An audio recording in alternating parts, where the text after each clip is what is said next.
Good morning. Today is Tuesday, May 18th, 2021. It's 11 a.m. My name is Brian Beam. I'm Calcasieu Parish Administrator. And this is the Calcasieu Parish public briefing for the May 2021 flooding event. This, of course, came upon us yesterday. We experienced a significant flooding event here in Calcasieu Parish, and of course it's hit in other areas of the state as well. Heavy rains fell throughout many areas of the parish, causing a great deal of street flooding, and unfortunately many homes and businesses were flooded as well. Today we will have summaries of what occurred yesterday in terms of the weather, the impacts from that weather, and the status of sheltering operations. And we'll have a look ahead as well, and we'll hear from some of our elected leaders. We'll begin with a report on the weather, and we are fortunate to have the National Weather Service here today, Andy Patrick, who does a great job for them, and he's here to give an update and what has occurred as well. Andy? Thank you, Brian. Of course, very much a record day yesterday.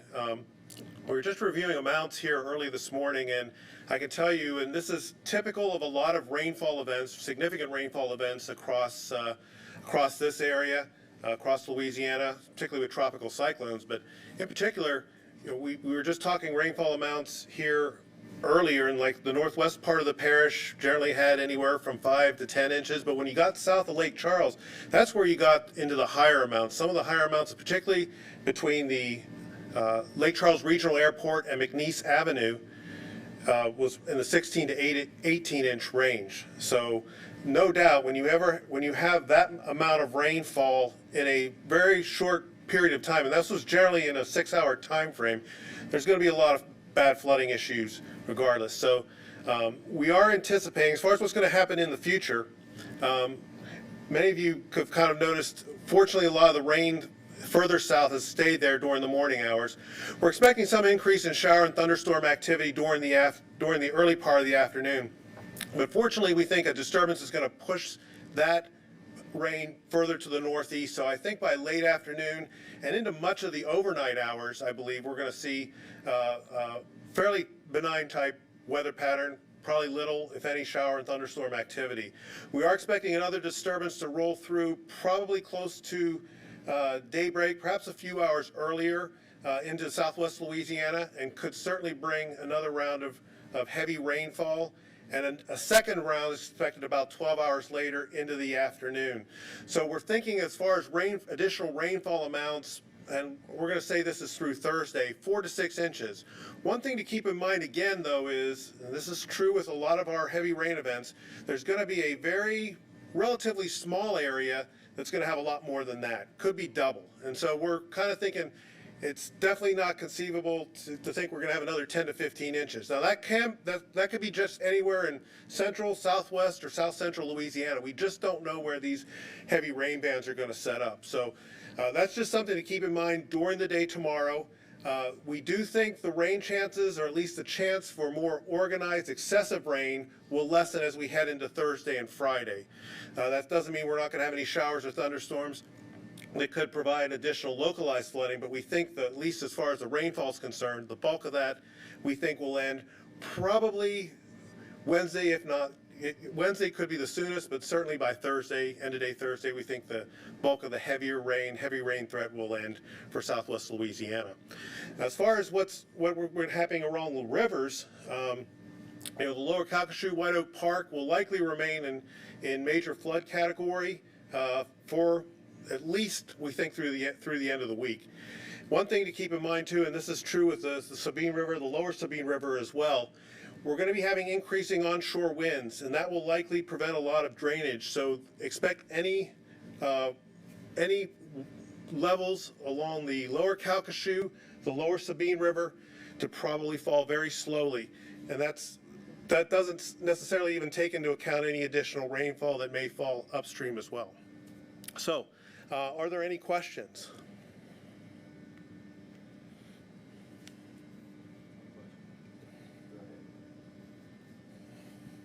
You mentioned a record day. Record in terms of what? Total rainfall, or how do you compare it? Well, I'll have to get back as far as what it is relative, but this is definitely a daily record, and I think it's some of the, at least if you take into account the volume of flooding, the magnitude of flooding, we certainly had quite a bit of, it's probably a very record day. It's been a while, and I'll let Dick or even Brian comment on the magnitude of flooding we've had as compared to from a historical perspective, but definitely it's up there as a top historical flood event for sure. Is that for Calcasieu Parish? For Calcasieu Parish, yes. Okay, I'll turn it back over to Brian. Appreciate you, Andy. We'll hear next from Dick Grimion, Emergency Preparedness Director for Calcasieu Parish, on various items relating to this emergency.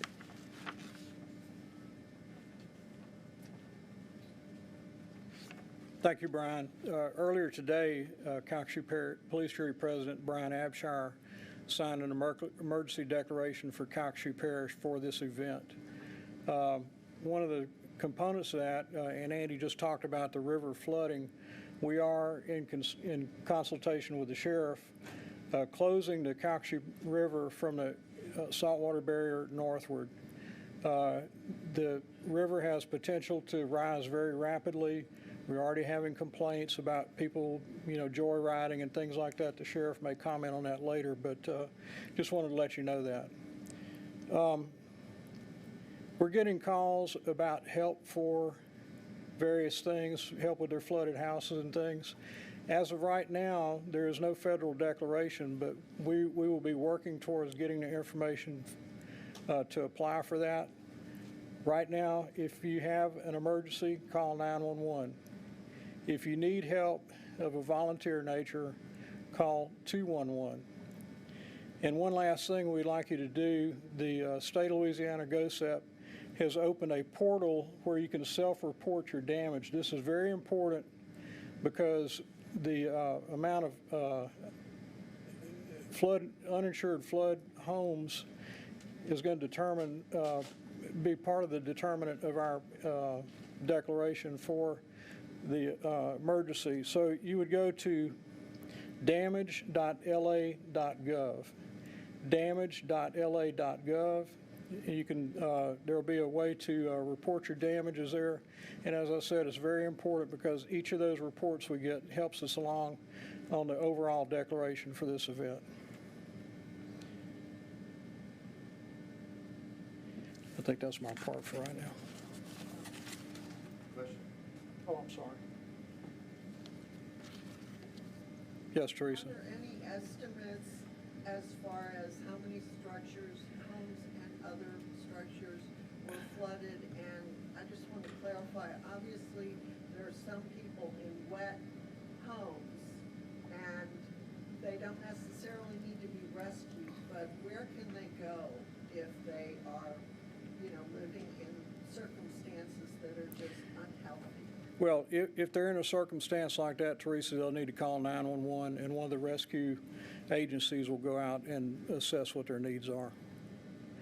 And as far as the number of houses, and I'm going to let the sheriff comment on this, but what we heard from the sheriff and the mayor today sounds like somewhere between 300 to 500, maybe 600 homes were affected during this event. But the sheriff might have more information on that. Yes, sir. Just one quick follow-up. Any idea how many rescue operations you all had to do? I'm going to let the sheriff comment on that also.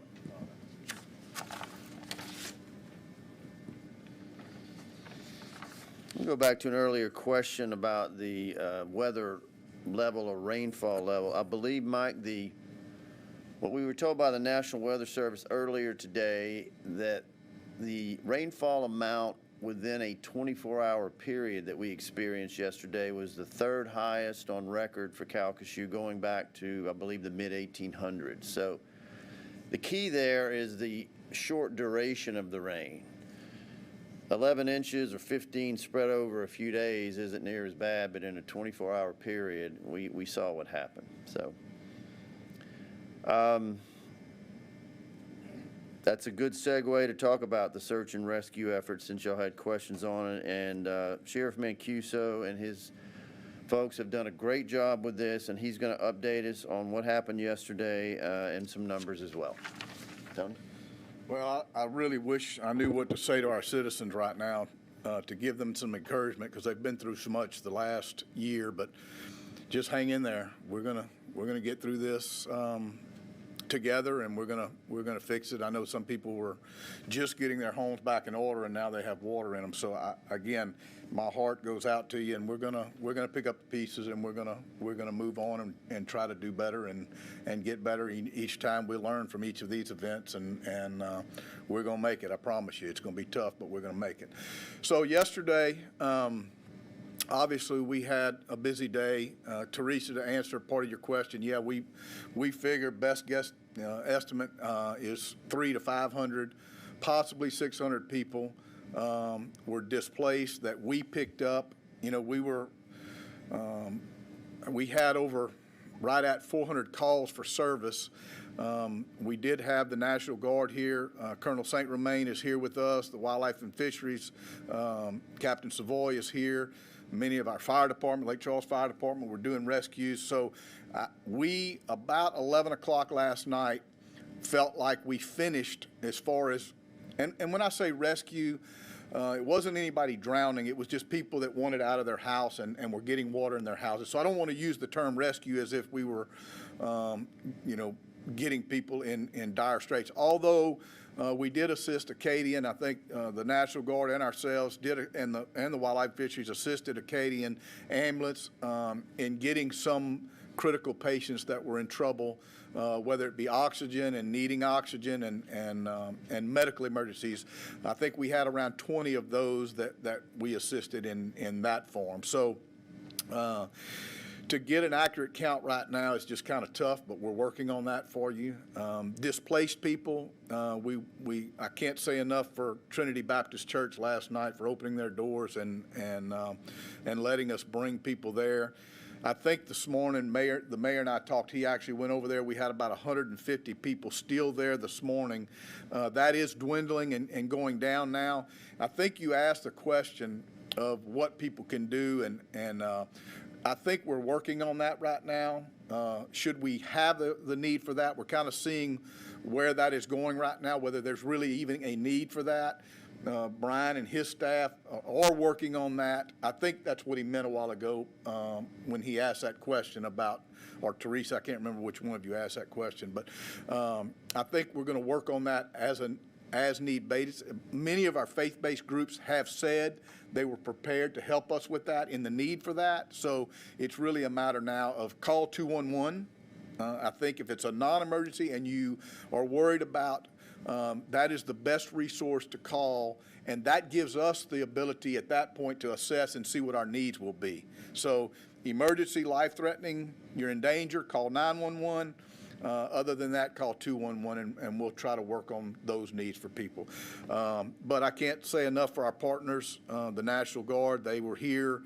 As soon as we called them, they mobilized and got here. They're going to be with us through this ordeal and try to get us through the next few days. I'm confident that we can, handle the future now. But I do want to, if we're finished with this and you don't have any questions about yesterday, I want to talk about tomorrow and the next couple of days of what we're going to have to deal with and what we could deal with. So is there any? I just have yes, one ma'am. question. Can you clarify, is it up to 600 people? And if so, how many structures do you think were flooded? I don't know. In terms of homes and or businesses? I don't know that we have a number for structures. I can tell you the number of calls, and I can tell you that, we were going, every time we would go out in one of our vehicles, we were taking, 30 to 40 people per vehicle out and bringing them to Trinity. Now, when they would get to Trinity, some had people waiting for them and they would take them away. So it was very difficult to get an accurate number. And Mayor, I don't know if you have a more accurate number. I'm really guesstimating on basically, for instance, we had and now I'm going to forget the street name, Gene, the street that we had some people in a house. We went there for one family. I say that one family. We got a call from a family about water being almost to the windows of the house. When we get there, there's 10 people in the house, and we ended up taking, 20 more from the area. So, we may have gotten a call for 5 people in trouble and wanted us to come get them, but we ended up taking 30 people. In the same token, we would go and pick up people, and there were other people who said, no, we're going to stay here.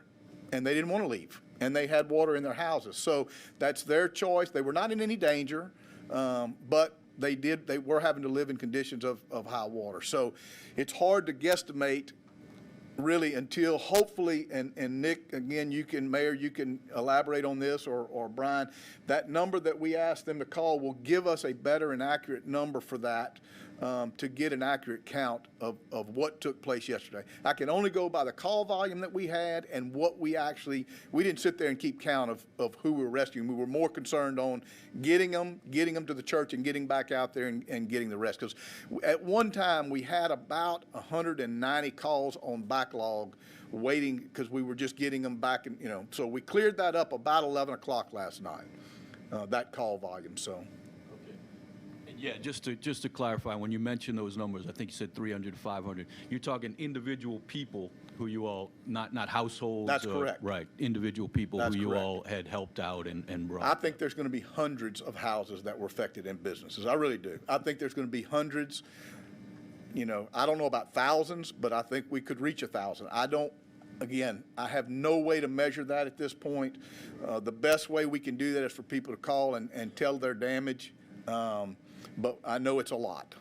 So, all right, let's move forward to the next couple days, because that's critical too. For those that live on the Calcasieu River, basically from the saltwater barrier up, Dick and I spoke this morning. The police jury did a declaration. We have closed the river to recreational traffic. We have no legal authority to close the river to commercial traffic. So keep that in mind for those that get frustrated.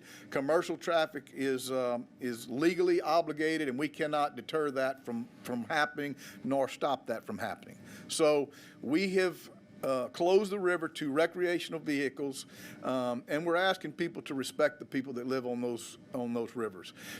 The next couple days, according to the Weather Service, we will have flooding. To what degree, we don't know yet at this point. The crest will depend on how fast the water drains and comes downriver, basically, and how much more rain we get up north. Is that an accurate way to describe it? The more rain we get up north, the more the river's going to obviously flood downstream and hurt us. So that's one issue, the river flooding on the Calcasieu, West Fork, those types of rivers. Those people are used to that. They just need to be in tune to what's going on, stay in tune to the flood stages, and if they need to get out, get out. We're prepared. Normally, we don't have to do a whole lot of getting people out. They're pretty used to that and know when the water rises. They usually get out on their own and do that. Now we have another issue with the Sabine River. From what I understand, the floodgates are opening a little more at Toledo Bend, and with the tides pushing water from the south up, it's causing the water to backlog. So that may be another issue which we've dealt with in the past later on in the week. Again, I want the residents, in the Starks, the west side of Benton, the west side of the parish, to just be prepared and ready. Obviously, we're prepared. We'll come get you, and we're going to help you in any way we can. But just monitor that closely. There's no immediate danger as we speak right now, but I suspect later on in the week we could have a flood event in that area. We're going to cross our fingers and hope that doesn't happen, but it's Mother Nature, and we just don't have really any control over it. So, but we are prepared for it and ready for that event if need be. So, did I cover everything, Brian? Was that what we talked about? And any of our reporters have any other questions about that? Or okay, thank y'all. Thank you, Tony. Just to kind of point out the differences here, the word redundancy is important here. Usually you hear that word in terms of computing systems and having backup, and that's critical even in these situations. But there's also redundancy needs in response services. And so the difference in this case, say compared to a hurricane, we're going to have typically a lot more notice.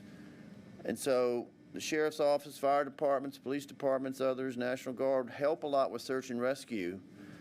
But this came on so fast. So a lot of the public facilities we use for sheltering or plan to couldn't be used. And so Tony mentioned it, but we cannot say enough positive about Trinity Baptist Church in this case, who on short notice opened their gym and other areas for what is a lot of people. We also had backups. Lake Charles Civic Center, a portion of their facility could be used, but it had damage too. But the faith-based and non-governmental agencies were critical in this if it had gotten bigger, and let's hope nothing else happens, but we may have a threat again tomorrow. So their role in this is so critical because you never know what your first option is going to be like when this happens, and a lot of this, as y'all know, was down. So thank you, Tony, for all that good information. Let's talk a little bit more about the sheltering side, and Parish Assistant Administrator Dane Boland has been spearheading that for us with a lot of help, and he's going to get in a little more detail about those operations. Thank you, Brian. I can't say it enough. I think we thank Trinity and our faith-based organizations, but thank them again. You know, we always, Sheriff, they always do a great job. Red Cross stepped up. But again, faith-based, if we don't have them, we probably wouldn't, things would not have gone as smoothly as it did. So once again, thank those folks. I do have some numbers to report. The last 24 hours, approximately 385 people came to the doors of Trinity. Now again, there were more folks that were brought there, but they left once they got to the parking lot. And this morning, as of about an hour ago, we have 122 citizens at the shelter. Their needs are being met. Our citizens are being taken care of. And we're assessing the situation hourly. And so we'll come up with a plan for long-term housing. What that looks like is to be determined, but we'll figure that out as we go out throughout the day today. Questions? Is Burton Coliseum available, or did it take on any water? Burton Coliseum is not available. It took on some water. We're actually right now getting the water out, and hopefully it'll be available by the end of the day, if needed. Thank you.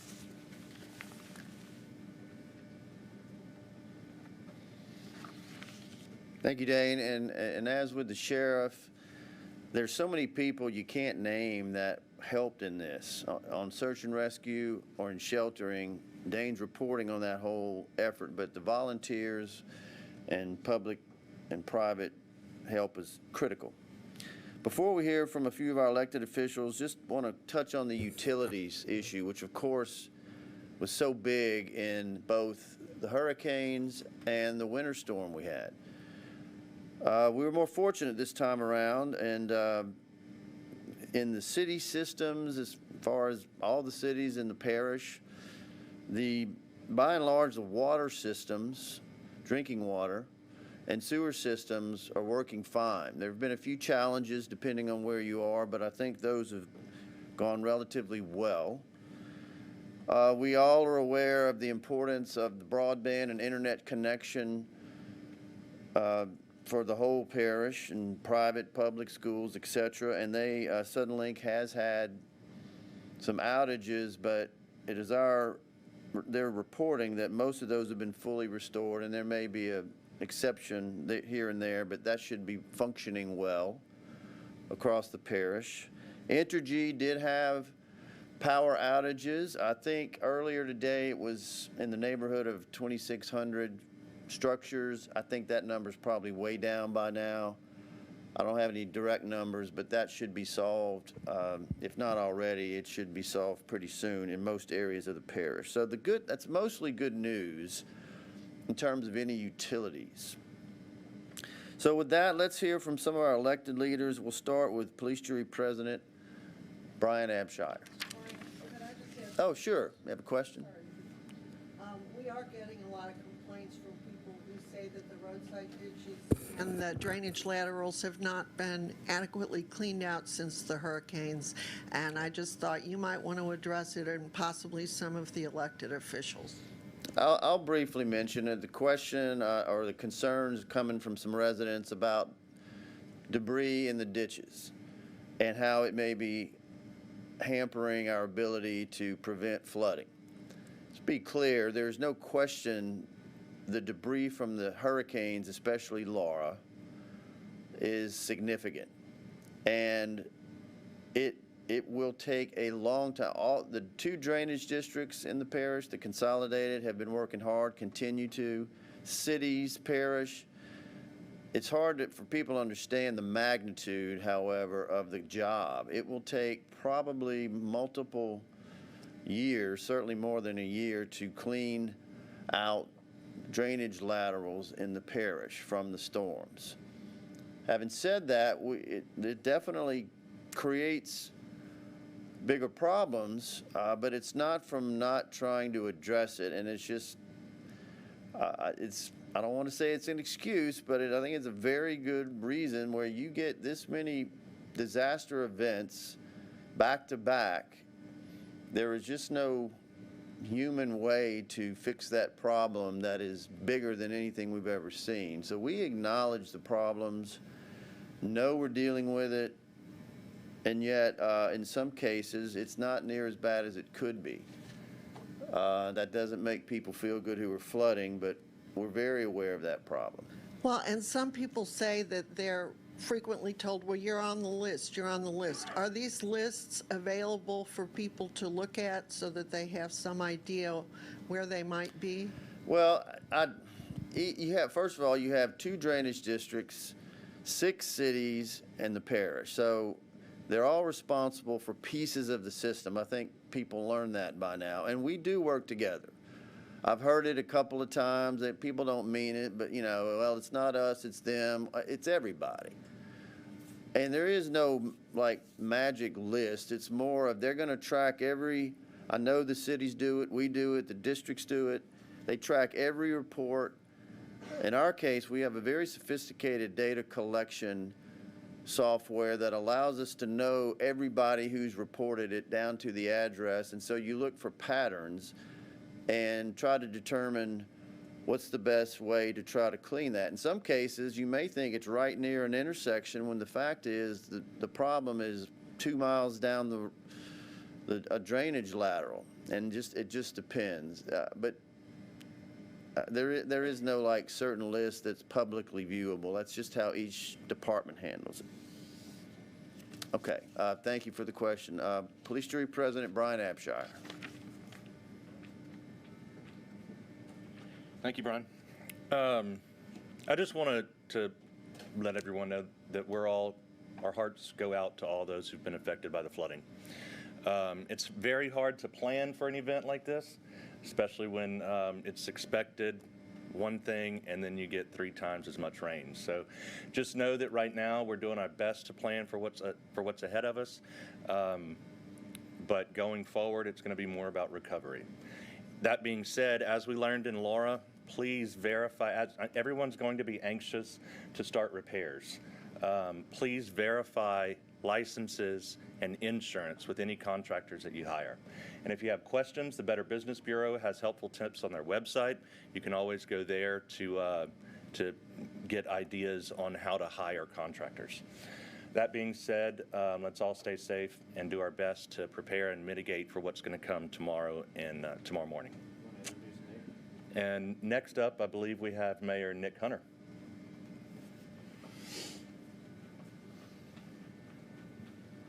Thank you, Brian. Good morning, everyone.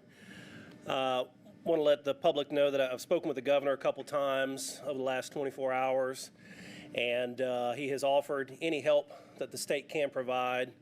And also even had a call from a representative from the White House this morning asking how we were doing, and certainly offering any help they could provide. I took the opportunity to remind them that we are still waiting on disaster aid in the wake of Hurricane Laura, and we will see how that message was received. I've got to give so much thanks to our city employees who performed miracles yesterday, working in partnership with multiple other agencies. The sheriff and I just confirmed, to our knowledge, there was 0 loss of life in Lake Charles and Calcasieu Parish yesterday, and with what we went through, that is an amazing feat. Our partner agencies, National Guard, State Fire Marshal, LDWF. We even had some assets from New Iberia Fire Department that came and assisted. It was just amazing to see that work and that partnership, and also just citizens helping each other, neighbors helping neighbors, and it was something to see yesterday. It was an unfortunate thing to see, and it's unfortunate that we are yet again having these conversations and discussions. I've got to reiterate what has been said a couple times, but ladies and gentlemen, what happened yesterday was the third heaviest rain event in the city of Lake Charles's history. The third heaviest rain event in the city of Lake Charles's history.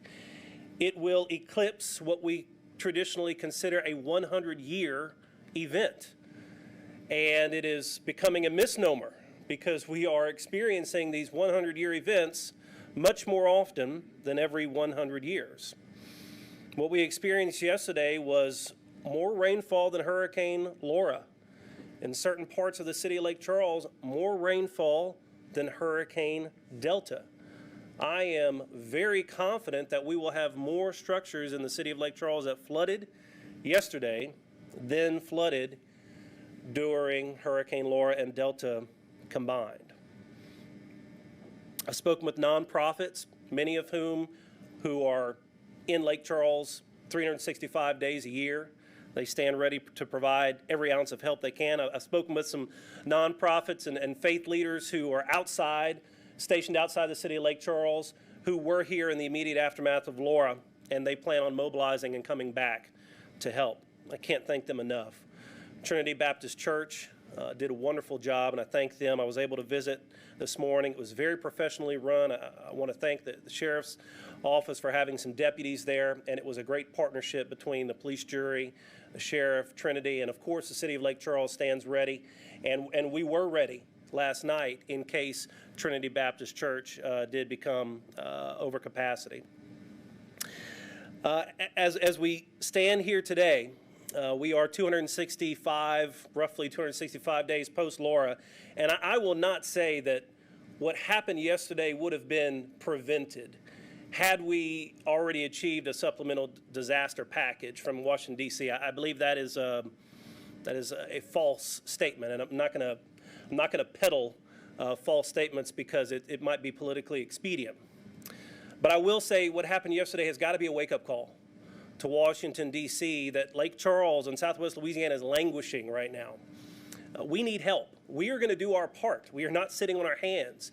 We're going to help each other, but there is a finite amount of financial capital in this community. There's a finite amount of human ability in this community, and the enormous magnitude of what has hit us in the last 14 months, the words unprecedented, historic, unthinkable, unfathomable, they just don't seem to properly articulate what we are going through anymore. And so we absolutely deserve and need the proper and commensurate federal response to what we have gone through. We have not received it yet. 265 days post-Laura, and we have not achieved what happened 10 days post-Hurricane Katrina, what happened 34 days post-Hurricane Andrew. And I am tired of getting pats on the back and saying you're doing a great job, but help is on the way. There are people in this community who are suffering, and they need help. And I'm asking and pleading with federal agencies, our president, our Congress, to use bipartisanship right now to make something happen for this community.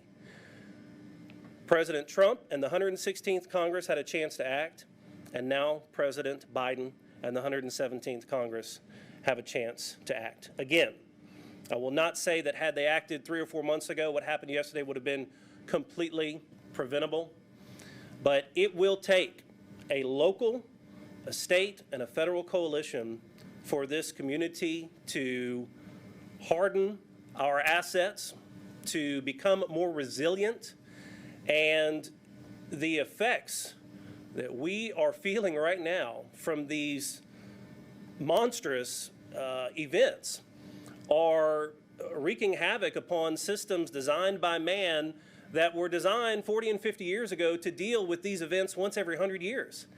And we are dealing with these events in some cases, multiple times throughout the last 12 and 14 months. So again, it's not any rosy picture to paint, and I know that I wish that it was an easy answer. I wish that I had a magic wand and we could go out there and say we've got to do X, Y, and Z tomorrow and we can fix this immediately. It is not that easy. It is not that simple. And so again, it's going to take a local, state, and federal coalition to improve this situation and to mitigate these effects from happening. If we continue to receive these types of weather events with the ferocity and the frequency, again, it is going to take more than what Lake Charles and Calcasieu Parish can muster locally. Thank you. Mayor, Yes.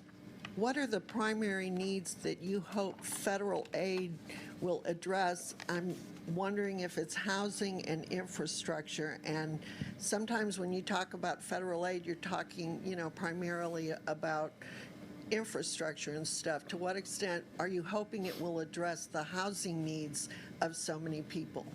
Well, it's all of the above. And in the aftermath of what happened yesterday, certainly drainage infrastructure is on the top of everyone's minds. But I still believe housing is our number one issue and number one need from the federal government. But it's all of the above. And those supplemental disaster relief dollars can help with those issues. They can help fill that gap between what people have right now with what insurance gave them and what it's actually costing to fix their home. They can help for this community to improve our drainage assets. And so it's all of the above. We're also getting requests for tarps. I know the roof program, it has ended, but people are asking for tarps. That's a good question. I can follow up with you on that. We will check with FEMA. And just to follow up on what was discussed before, Mayor, I know you were saying hundreds of homes or structures got some kind of flooding or water damage. Do you have any more specific idea this morning? I know they're saying it's kind of hard to put a number on it so far, but It is, and we're still really in the thick of assessment, so it is early to give a solid number. I am very comfortable saying that we will have more structures flood from yesterday's event than happened with Laura and Delta combined. Now, I'm talking for the city of Lake Charles. If you expand that out beyond the city of Lake Charles, that statement may not be correct, but more structures will have flooded yesterday from Laura and Delta combined, I believe. I believe that number is at minimum 400 to 500, and we should have a firmer number as the days go by. and yeah, I wasn't here for Laura and Delta. Do you know how many flooded there in the city for Laura and Delta? About? Well, it was less than 400 or 500. It was close to 200 or 300 for Delta. We actually had more flooding for Delta than we did for Hurricane Laura in the city of Lake Charles. Again, thank you.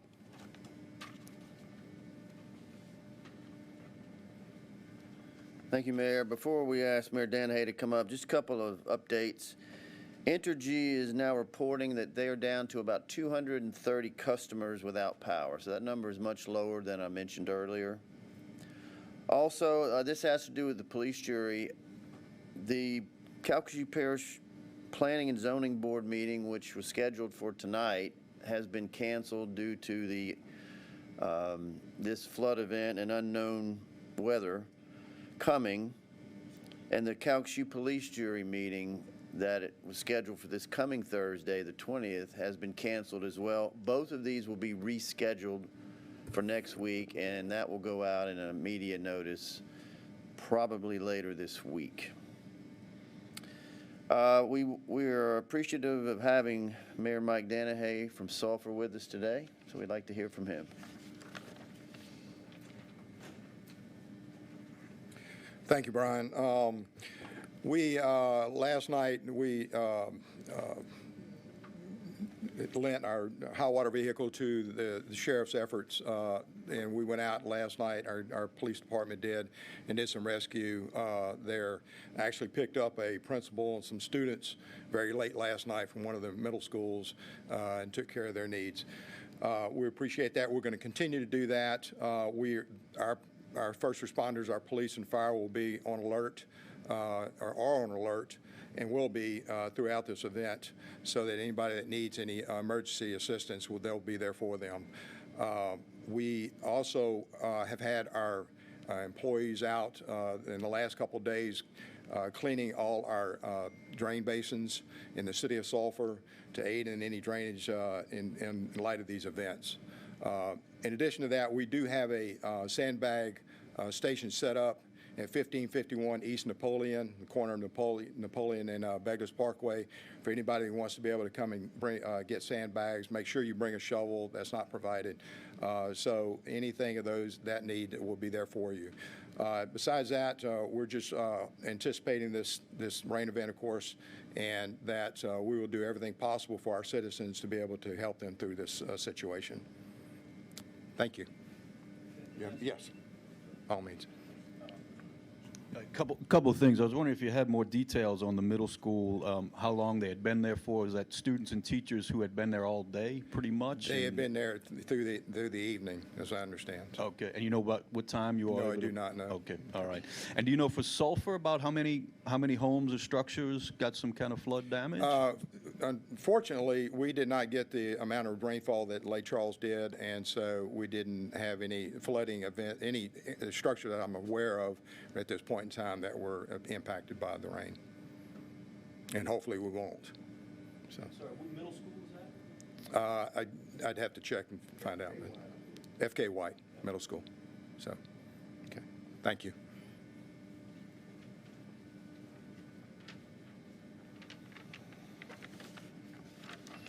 Okay, thank you, Mayor. I want to pass on some information to the public for those who may want to donate to this event. Sheriff Mancuso mentioned them earlier, but the local United Way of Southwest Louisiana has a disaster fund for this event set up. Two ways you can contribute, or I think you can also let them know if you can donate labor or things like flood buckets. Disaster fund, if you text the word disaster fund, all one word, to 41444, that is one way you can contribute, or go to www.unitedwaysouthwest or swla.org/donate, or call 211 if you need to do it that way, and it all goes through United Way. At this time, that wraps up our presentation. We currently do not, I'll get to you in just a second, we do not have a public briefing scheduled for tomorrow, but what happens tonight will determine that. Just be, I guess, be looking out for that maybe tomorrow morning at some point either way, but right now we're sort of in a waiting mode. Yes, Teresa. I was asked to ask about stalled vehicles that are all around. I presume they're the responsibility of the owner to get to them and remove them, or is any government agency or state police or anybody, you know, having some of them towed? Well, if they're blocking the roadway,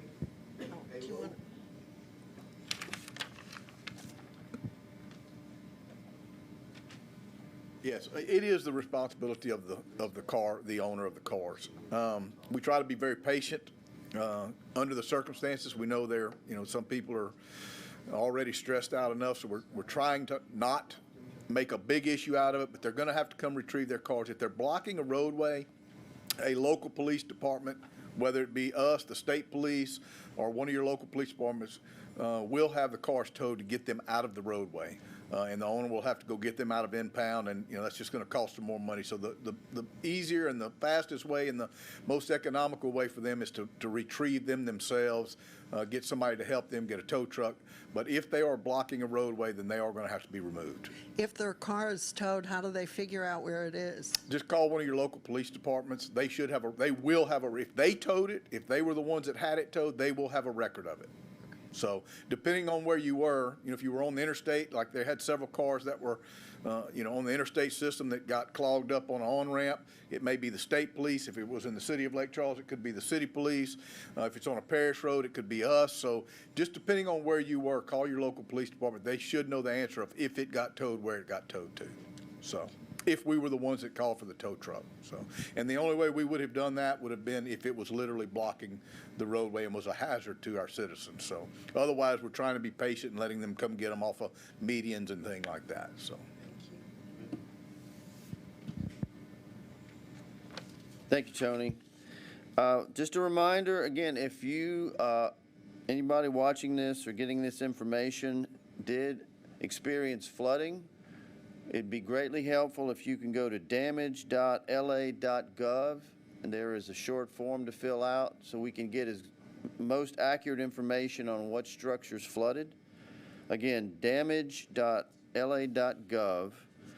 For just general information and updates that occur after this briefing, our website at calcasieuParish.gov will put all that on there, and it's a good one-stop shop online for any information.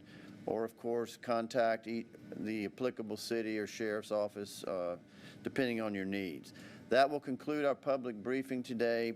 Please be on the lookout for any news announcements through regular media outlets and on our social media pages. Thank you. Teresa, am I supposed to